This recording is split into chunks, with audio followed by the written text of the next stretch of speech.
I have a thought for the day. On Sunday was Juneteenth, and thank you again, Lamai, for a wonderful thought that you gave on Friday.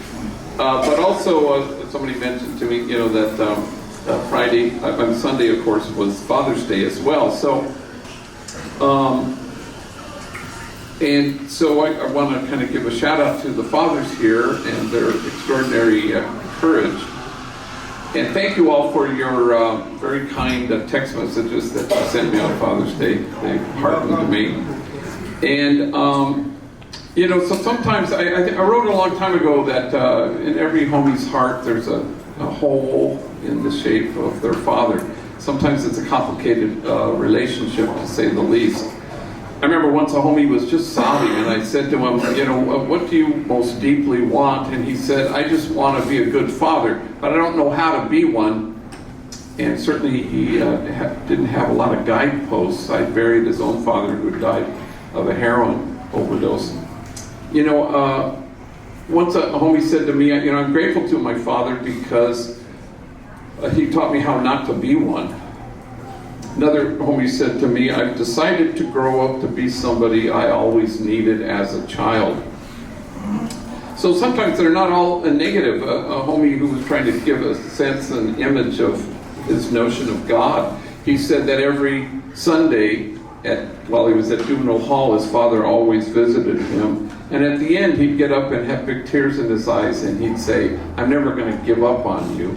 And he said, that's God right there. I remember once I was in my office here, and a homie came in very excitedly, and he said, hey, G, check this out. And so he had just come from the Fatherhood class, and he had a book, and he said, I want to show you this one line. And so he came and stood next to me as I was seated at my desk, and the one line that he underlined was, fatherhood is an adventure. And I remember thinking to myself, well, it's kind of an unremarkable sentence, really. And he sat down, and I said, why'd you underline that? He goes, well, check this out. Every night I go home, and my 4-year-old boy, he runs up to me, and when I walk in the door, and he hugs my leg, and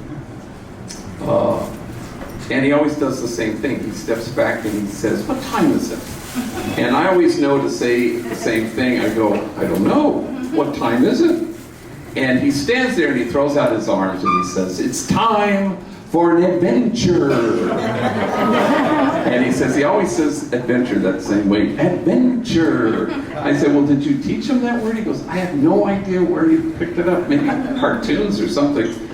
And I always have to think up some crazy ass adventure every time I walk in the door. So he has a big old smile. And I don't know why I asked him this, but it just occurred to me. I said, hey, did you know your father? And his smile doesn't leave his face. He said, nope, never met him. And so we applaud you, all the fathers here, because sometimes there aren't that many guideposts. And we applaud you, and we don't want that day to have escaped without us acknowledging you. And acknowledging the courage of your tenderness and for your willingness to just dive right in to the great adventure of fatherhood. So un aplauso bien caloroso.